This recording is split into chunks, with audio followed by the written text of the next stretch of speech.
Pilipinas, ang oras 7 minuto makalipas ang alas 6 ng umaga. Sa panahong may nangangailangan ng boses, may handang makinig.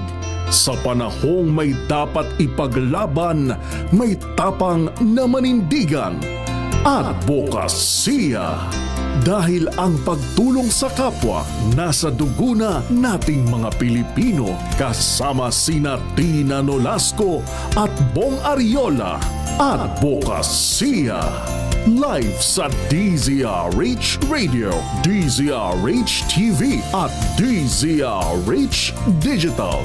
Bibigyang boses ang bawat adhikain. Advokasya.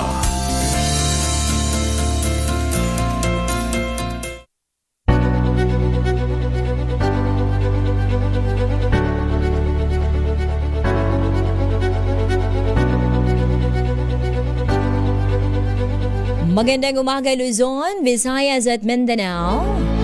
Saan mang panig kayo ng mundo naroon, magandang araw.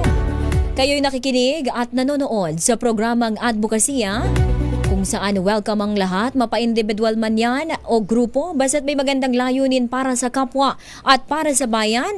Welcome po yan sa programang Advokasya. Inyo pong makakasama sa isang oras na palitan ng magandang layunin para sa kapwa at para sa bayan. Ang inyong lingkod, Tina Nolasco. At syempre, ako naman po si Bong Ariola. Magandang umaga, partner. Magandang umaga umaga sa lahat. At Sabadong muli. March 28. Tapos na uli ang buwan ng Marso. Pero mabilis ang araw, ano? At unti-unti na, partner, nararamdaman ang init ng panahon. Nako! ngayon, lamig na lamig ako. Yan. Dito sa boot, nako po. Nagpalit ako ng jacket. Ang lamig. Oo, malamig dito sa boot. Pero tuwing tanghali, nako, ang init na dito sa Metro Manila. Nagpapatay ba dito ng aircon pag tanghali? Yung ilan lamang. Yung ilan. Dito hindi pwede sa booth. Hindi, kasi may mga gamit. Equipment. Well, anyway, partner, ngayong summer season, ay talagang mainit at pati ang lupa naapektuhan yan Merong El Nino, May mga ibang parts talagang pag ganitong panahon, mainit na talaga yan. Yung like Cagayan Valley, yan, Tugigaraw, lalong-lalo na. At may mga ilan pang talagang ang nagkakaroon ng grass fire. Yun, oo. At yung mga Sobrang lupang init. natutuyo dahil sobrang init. At may mga iba kasi yung kabundukan na rin, di ba? Yung kagubatan. Nakakalbo. Marami nang naputo na puno at marami nang bundok na merong issue sa amin sa Pagbilao. Leveling or quarrying. Bakit sabi ng namamala, leveling lang yan. Bakit ang daming truck na hinahakot yung mga lupa na yan? Naku, baka mining quarrying yan. Quarrying. Hanggang may ongoing na mga pagdinig. Oo. Kaya nga ngayon ang ating makakapanayam ay may kaugnayan sa pangangalaga sa ating kalikasan at partikular sa pagmimina dahil itong grupong ito, partner, ay tumututol dyan at nilalabanan ang pagmimina dyan sa Marinduque. Kasama natin ngayon ang Executive Secretary and Secretariat Head ng Marinduque Council for Environmental Concern o MASEC, si Miss Elizabeth Manggol. Ma'am Elizabeth, magandang umaga po. Si Tina Nolasco ito at Bong Ariola. Magandang umaga po, Ma'am Tina at Sir Bong at sa mga nakikinig po sa inyo pong programa. Kwentuhan nyo naman po kami, ano po bang ano ba yung advokasya nitong MASEC? Kailan ito na-establish? Anong pinaglalaban nitong grupo ng mga taga Marinduque siguro itong binubuo? Saan to sa Marinduque? Marinduque mismo yung municipality. Yes, go ahead po, Miss Elizabeth. Ang MASEC po ay nasa Buwak, Marinduque po. Ano po itong advokasya ng grupong ito? Ano pong inyong isinusulong, ipinaglalaban? Okay. Okay, sige po. Ang MASIC po ay, ibig sabihin, Marinduque Council for Environmental Concern. Ito po ay nabuo o naitatag 4 na buwan makaraan po ang pagtagas ng basurang mina ng Marcaper noon pong March 24, 1996. Ito po ay binuo ng atin pong simbahan ng Diocese ng Buwak. Sa panahon po nung unang obispo namin si Bishop Rafael Lim. At ang layunin po nito ay makatugon nga po doon sa mga paglabag sa karapatan ng mga naapektuhan ng pagmimina at yung paglabag po doon sa karapatan ng mga mamamayan ng Marinduque sa pagkakaroon po ng isang malinis at balanseng kalikasan ng lalawigan. Ang mga bumubuo po ng MASEC ay mula po sa iba't ibang grupo, multi-sectoral po ito, mula po sa simbahan, sa mga mining affected communities, sa mga kababaihan, meron din pong mga kabataan, mga professional at iba pa po na mga grupo po na nagkaisa na maging advokasya nga po ang pangangalaga ng kalikasan at labanan po ang pagmimina. Ngayon po. 30 years ago. So, kumusta na po matagal kayo na. ngayon? Kasi I remember, partner, na napakainit ng issue niyan eh. Yung laki-laki nung binabangga nila eh. Oo, hindi biro yan. Asa na po ngayon? Ano bang nangyari? Kasi karamihan, meron akong yung hometown ko, partner. It's a mining town. At maraming umunlad. Pero mga individual, hindi umunlad yung Mga minero. bayan mismo. Oo, At ang kasunod, yung kalikasan talagang Nasira. sigurado ako. At naghihintay lang ito na bumaba yung bundok sa Kapatagan. Yun na nga, So, naku, kumusta po landslide. ngayon? Asa na po kayo ngayon? Itong MASEC, may mga nabago ba? At may nagdaragot ba? Kung meron mang dapat panagutan? Totoo po yan na talagang malaki po ang naging epekto ng pagmimina sa amin. Gusto ko lang pong balikan nung nga pong March 24, 1996, 30 years na nga po, nung 24, nung pong bumulwak ang tailings nung nasira yung secret drainage tunnel ng Marcaper doon sa open pit mine na ginawa nila noon. Dahil pinagtambakan po itong Tapian Pit nung sila ay nagmimina sa San Antonio Open Pit Mine. Kumbaga hindi naman po talaga ito disposal site o tailings pond, pero intentionally ginawa nilang tailings pond ito pong open pit, yung una nilang hinukay. Kaya nga po ito ay bumigay noong 1996 at napuno po ng mine tailings ang kahabaan po ng ilog ng Buwak. At hindi naman po sila nagkaroon ng rehabilitation sa ilog ng Buwak dahil ang gusto po nilang gawin nung una ay yung submarine tailings disposal. Ibig sabihin ay gusto nilang itapon yung basurang mina doon sa karagatan na hindi po namin pinayagan. Talaga pong nagrally kami noon, ang pamahalaang bayan ng Buwak at ang MASEC, ang simbahan, para tutulan yun. Kasi nga po, maliban dito sa mine spill sa Buwak River, may nauna na pong disaster na nangyari. Yun pong pagtatambak ng tailings naman mula doon sa Marcaper site, doon naman po sa Calancan Bay, sa Santa Cruz, kung saan natabunan po yung 80 square kilometer po ng mga corales doon at naapektuhan ang mga mangingisda at nawalang compensation at gayon din naapektuhan po ang mga residente nung tinatawag pong heavy metal contamination na ganun na ngayon ay nararanasan pa rin at naging dahilan nga po yun ng pagdideklara ng dating Presidente Fidel Ramos noong 1998 ng under the state of calamity for health reason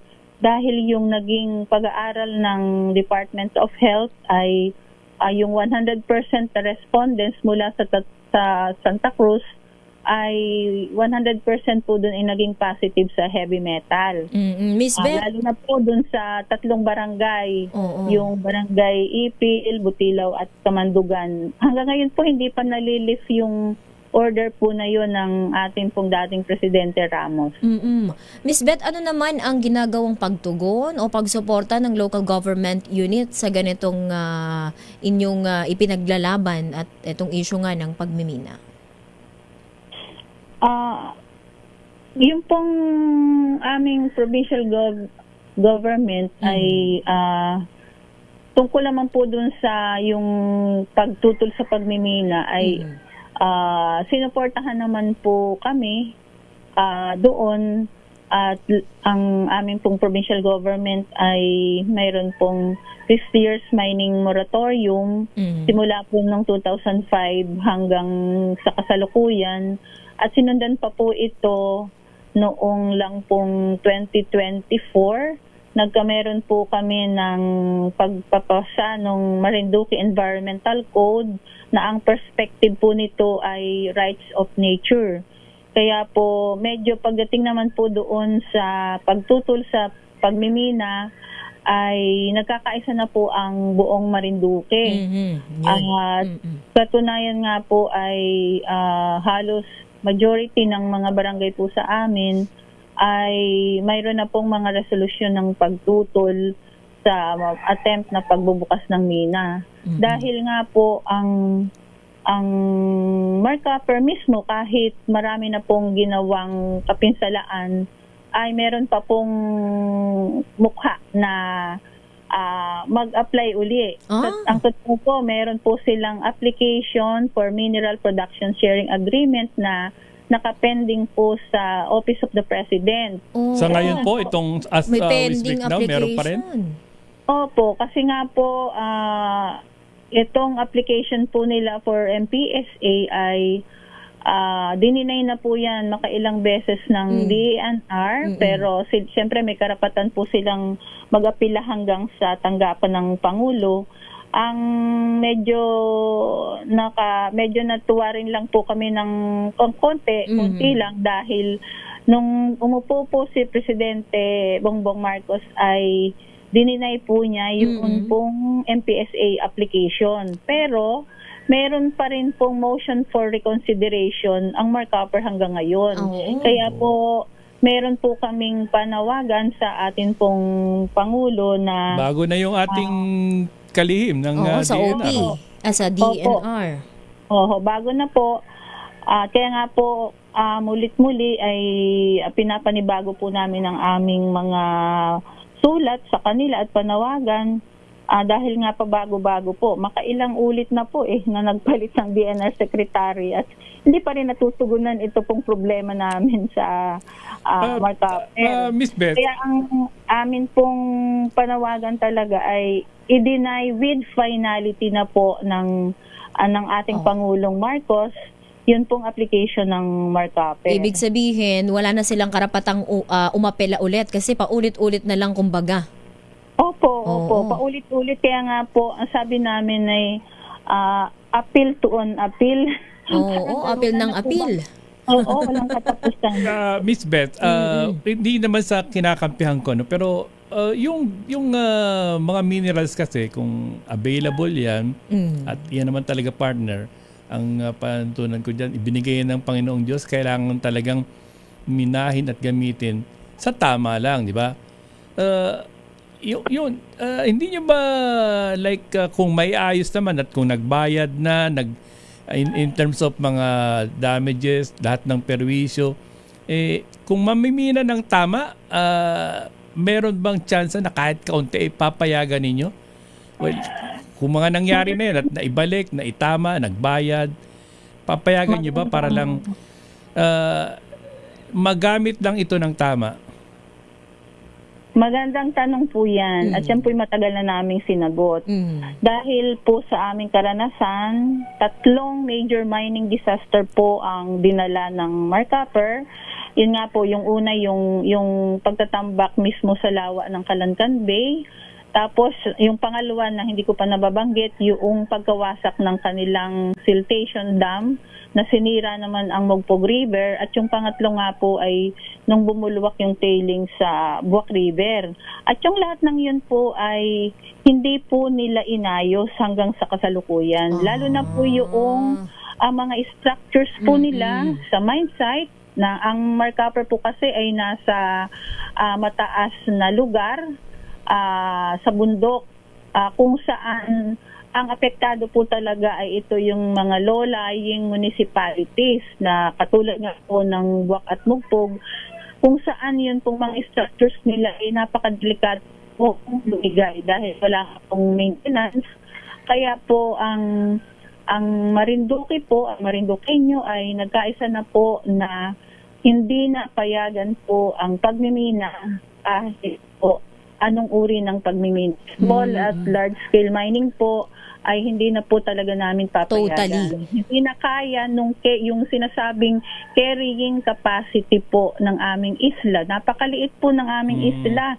Isipin nyo, pag kinocompute po namin yung kabuuhang mining application ay mahigit 100 hectares, sobra pa doon Ang sa bibidahin. total land area. Opo, sobra pa sa total land area ng Marinduque. Parang Oo. nahiya pa. Hindi pa sinabing umalis na kayo at kami na lang dito, no? Kaya siguro hindi rin nakakapasa ito sa DENR dahil nga doon. Pero partner, I was about to ask, kumusta po yung mayor?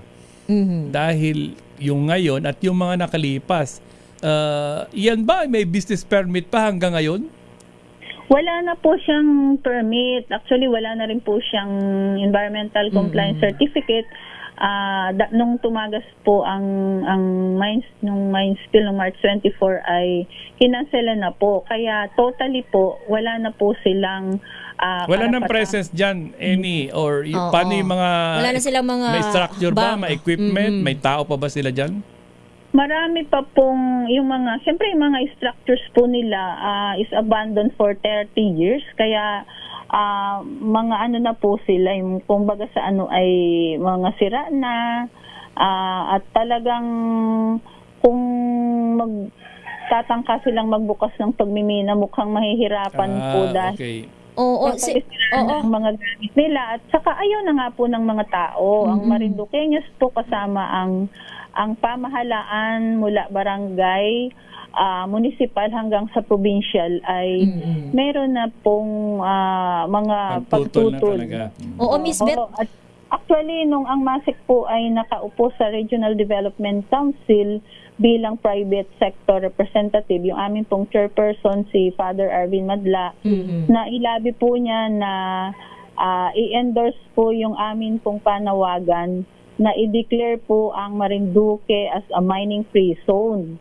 Kaya yun po yung aming ano na ma-declare ngayon ng Congress na yun pong Marinduque ay mining free zone. Oh, At meron na pong attempt, 3 beses na po kami na nag-attempt yan sa Congress at sa Senate na i-declare. Bakit po hindi nabibigyan ng atensyon? Ang actually naipasa po yan 2 beses na sa Congress. Pagdating po sa Senate ay hindi po Nakakalusot. hindi lang siya pinagbibigyan may calendar ata nung naging chairman po ng Committee on Ecology dyan, si Senator Cynthia Villar. Nung Ay. siya dati pa. Alam niyo na po Like, na kung anong dahilan. May conflict. Ito pala ay pagmamay-ari ng Canadian Corporation.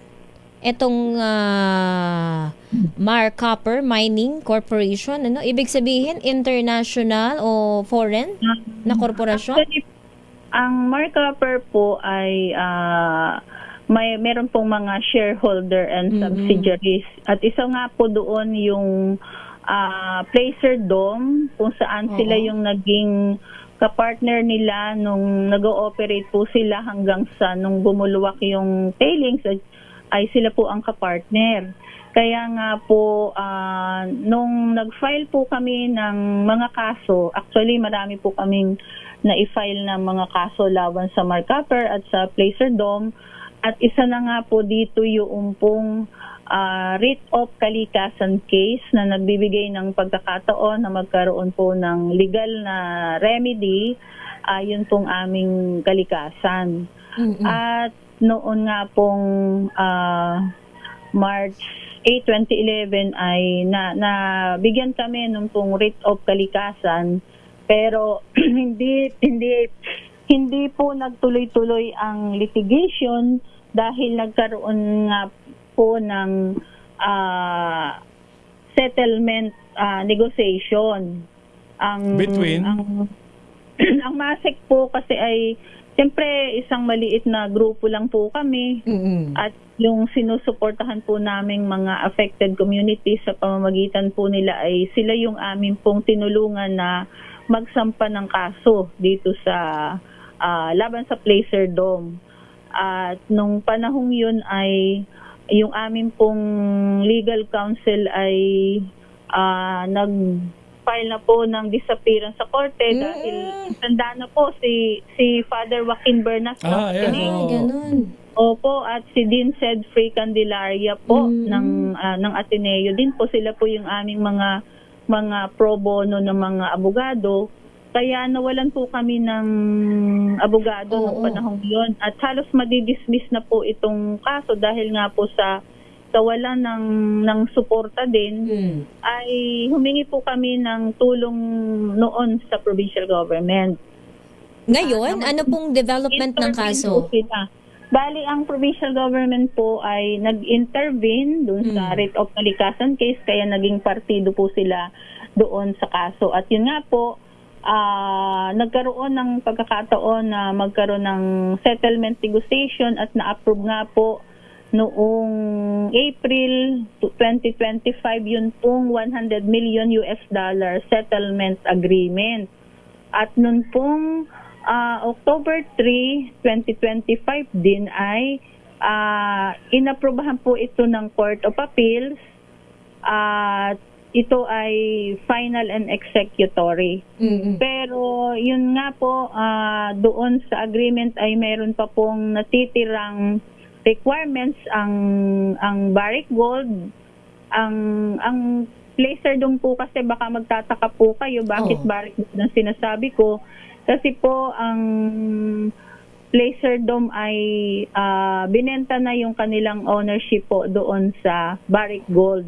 Siyempre kasama po na sa pagbili ng kanilang ownership ay di kasama yung mga liabilities. Opo. Kaya Barrick Gold na po ang kausap po namin ngayon. At yun po ang agreement po ay between the provincial government of Marinduque and Barrick Gold for the $100 million settlement. 100 million settle US dollar. Sino po nagkwenta nun? Sino nagpumayag sa At saan lumabot? mapupunta yung settlement fee na yun? Yun ba ay para sa pag-asaayos ng kanilang mga atraso, mga nasira sa likas na yaman? Opo, yun po ay dahil kami po ang originally nag-file ng kaso na yan. Writ of kalikasan is for environmental protection. So ibig sabihin po, ang layunin ng amin pong mga petitioner ay maisaayos nga po ang mga sinira ng Marcaper nung sila po ay nag-ooperate, lalo na po doon sa 3 bayang apektado. Yun pong bayan ng Mugtog, Guac at saka Santa Cruz, na magkaroon ng pagkakataon na ma-rehabilitate, ma-restore at ma-decommission yun pong mga structures para mawala na po yung takot ng mga mamamayan na maaaring maulit po muli yung mga disaster na nangyari. At yun pong agreement ay meron pa pong natitirang isang requirement. Yun pong DNR communication. Ano po ba yung DNR communication? Yun po ay isang sulat ng DNR na kumbaga maglilinaw siguro sa ano namin sa sa palagay po namin, yung requirement na yun ay maglilinaw kung ano yung responsibilities ng Barrick Gold dun sa 100 million settlement, dahil sila nga po ay 39.9% na owner lamang po ng Marcaper. At ang Marcaper ay hindi po kasama doon sa settlement dahil sila po ay mananatiling responsable sa kabuuhan po ng rehabilitation. Oo. At pangalawa po, ang Marcaper po ay may kinakaharap pa ring mga ibang kaso. Katulad May nga pending po, pa. Oo. Opo, yung isa pong kaso namin na patungkol nga po dun sa pagkawasak ng Magila-Gila Siltation Dam sa Mugpog. At yun po ay na-desisyonan na po noong May 2022 kung saan pinagbabayad na po ang Marcaper dun sa mga naging biktima. Pero ganun pa rin, hindi pa rin po nagbayad. Hindi ang pa Marcaper. nasisettle. Ibig sabihin. Inapila pa. Oo, hanggang ngayon.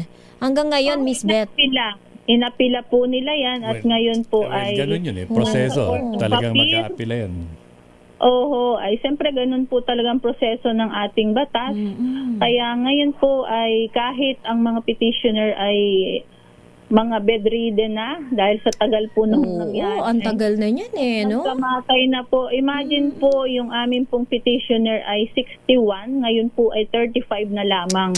Well, Dahil, pero ganyan talaga. ang kagandahan lang po nito, ang amin pong mga petitioner at itong struggle na ito ay hindi man po namin naramdamang humihina. Kahit po matagal ng panahon at tumanda na at nagkamatay Tuloy-tuloy ang tuloy-tuloy po pakikibaka. at Oo. At least kahit papaano, meron kayong nakitang justice, delayed. Dapat, Mabagal, it's coming. pero at least umuusad. Saka alam mo naman partner yan kita mo nga, ang laki-laki niyang ng company na yan. At siyempre, hindi rin natin alam kung sinong mga nasa likod niya na, baka may mga government hindi naman official yan din, di ba? uusad lang ng ganyan, di ba? Well anyway, Miss Beth, ano na lamang po ang inyong panawagan sa ating gobyerno, lalo na sa DENR at nasa Office of the President At saka pala, sa ibang na rin, partner, yung mga ibang katulad ng lugar kasi ang dami pa ring mina sa ating bansa na okay lang, okay na imina yan dahil bigay yan, pero kailangan tama lahat. Oo, at wag hindi pwedeng makakasira sa kalikasan. sila lang yung nakikinabang, iiwanan yung peperwisyo yung kalikasan, may mga taong masasawi. Yun ang masasawi. Sa malupit. totoo lang, Ma'am Tina and Sir Bong, sa amin pong karanasan at sa nakikita nating uri ng pagmimina sa Pilipinas, ay wala po yung sinasabi ninyo na maayos at tama. Wala po yung ikinakalat po nila, pinopromote nila na responsible mining. Hindi po totoo yun, fake news po Lahat yun. ay nakasisira. Oo. Kasi po sa simula pa lang kapag hinukay mo na yan, wala nang pagkakataong mabalik yan dahil wala naman talagang responsible mining. Yan ay fake news, yan ay myth lamang, lalo na sa karanasan ng Marinduque. Kaya nga po ang sinasabi namin, hanggang hindi naaayos ang Marinduque ay isang malaking black eye po yan sa pagmimina sa Pilipinas. Kaya nga po ang panawagan ninyo? Panawagan ay kahit po madaliin na sana po yung DNR communication na maipalabas ng atin pong DNR secretary at tuloy yung pong application ng Marcaper ay i-deny na with finality. Itulungan po kami ng DNR na kausapin ang presidente na tuluyan ng i-deny with finality yun pong MPSA application ng Marcaper. Pero bago yun po, kahit sana wala pa itong awarding ng 100 million settlement funds ay sana po ay tulungan na kami ng ang Marinduque, magkaisa ang buong Marinduque na actually noon pong roundtable discussion ng March 24 nga pala maalala ko ay ang sentimiento po ng mga dumalo doon yun po yung multi-sectoral, andun po ang mga ang mga mayor ng 3 bayan na apektado at ang mga opisyales ng pamahalaang panlalawigan po ay nandun. At ang kaisa po na kahit sana wala pa yung awarding ng 100 million ay simulan na po yung pagpaplano, pagpaprioritize po ng isang comprehensive rehabilitation, restoration and decommissioning plan ng Marinduque para po masimulan na. Dahil na po okay. yung target So, po, ng sige po. sitwasyon namin dahil sa nangyayari ngayon, yung red alert na po, yung sinabi ng UN ng nangyaring climate change, ay baka po magkaroon ng mga malalakas po ng mga bagyo, lindol, at Marinduque ay meron pong Central Marinduque Fault na kinatatakutan po namin kapag po nagkameron ng malakas na lindol, wag naman po sanang mangyari, ay baka po bumigay ito pong mga dam at mga open pit mining po na nasa taas. Okay. Maraming Ayan, salamat Miss Beth, po. Maraming Oo, salamat Miss at Beth. kami po ay nananalangin din, sumusuporta na makamtan ninyo ang hustisya dyan, maigawad at ang dapat at magawa. So at least na kahit papaano po naipahayag ninyo at ang marami inyong pong panawagan. nakarinig. Oo. At sana nga kumilos ang lahat, lalong-lalo na ang Ating- DNR at ang iba pang Government agencies. government agencies. Okay. Maraming salamat po. Magandang umaga Okay, po. maraming salamat din po sa inyo. Maraming sa pagbibigay ng salamat. pagkakataon. Welcome po. Ayan po, si Miss Elizabeth Manggol, Executive Secretary and Secretariat Head, Marinduque Council for Environmental Concerns. Okay, magbabalik po ang programang Advokasya sa oras sa 6:38 a.m. This